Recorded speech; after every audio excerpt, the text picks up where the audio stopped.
शव यात्रा के पीछे राम नाम सत्य क्यों बोला जाता है?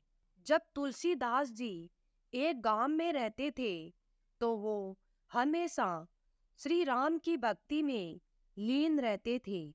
उनके घर वाले और गांव वालों ने उन्हें डोंगी कहकर घर से निकाल दिया तो तुलसीदास जी गंगा जी के घाट पर रहने लगे।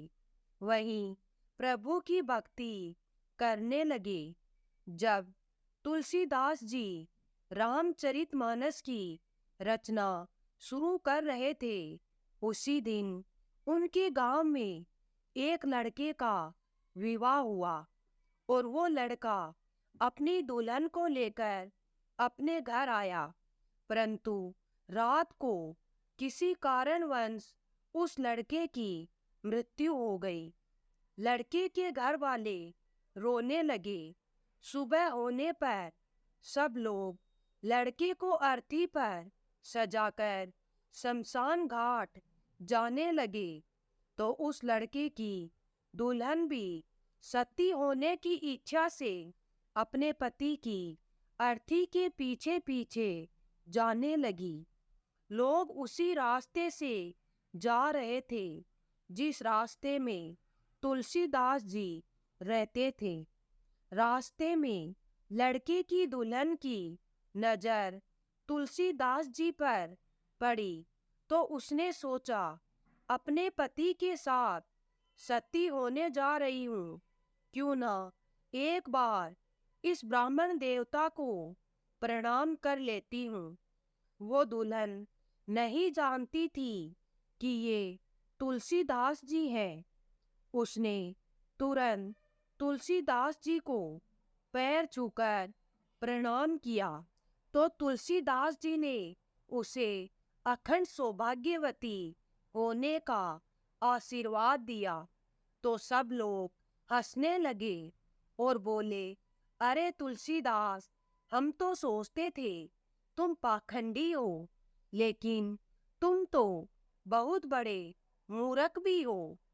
इस लड़की का पति मर चुका है, ये अखंड सौभाग्यवती कैसे हो सकती है? सब बोलने लगे, तुम भी झूठा, तेरा राम भी झूठा। तुलसीदास जी बोले, हम झूठे हो सकते हैं, लेकिन मेरे राम कभी भी झूठे नहीं हो सकते। सबने कहा, इस बात का प्रमाण दो। तुलसीदास जी ने अर्थी को रखवाया और उस मरे हुए लड़के के पास जाकर उसके कान में बोला, राम नाम सत्य है। ऐसा एक बार बोला तो लड़का हिलने लगा। दूसरी बार दोबारा तुलसीदास जी ने लड़के के कान में बोला, राम नाम सत्य है। लड़के को थोड़ा चेत और आया। तुलसीदास जी ने जब तीसरी बार लड़के के कान में बोला, राम नाम सत्य है, तब वो लड़का अर्थी से नीचे उठकर बैठ गया।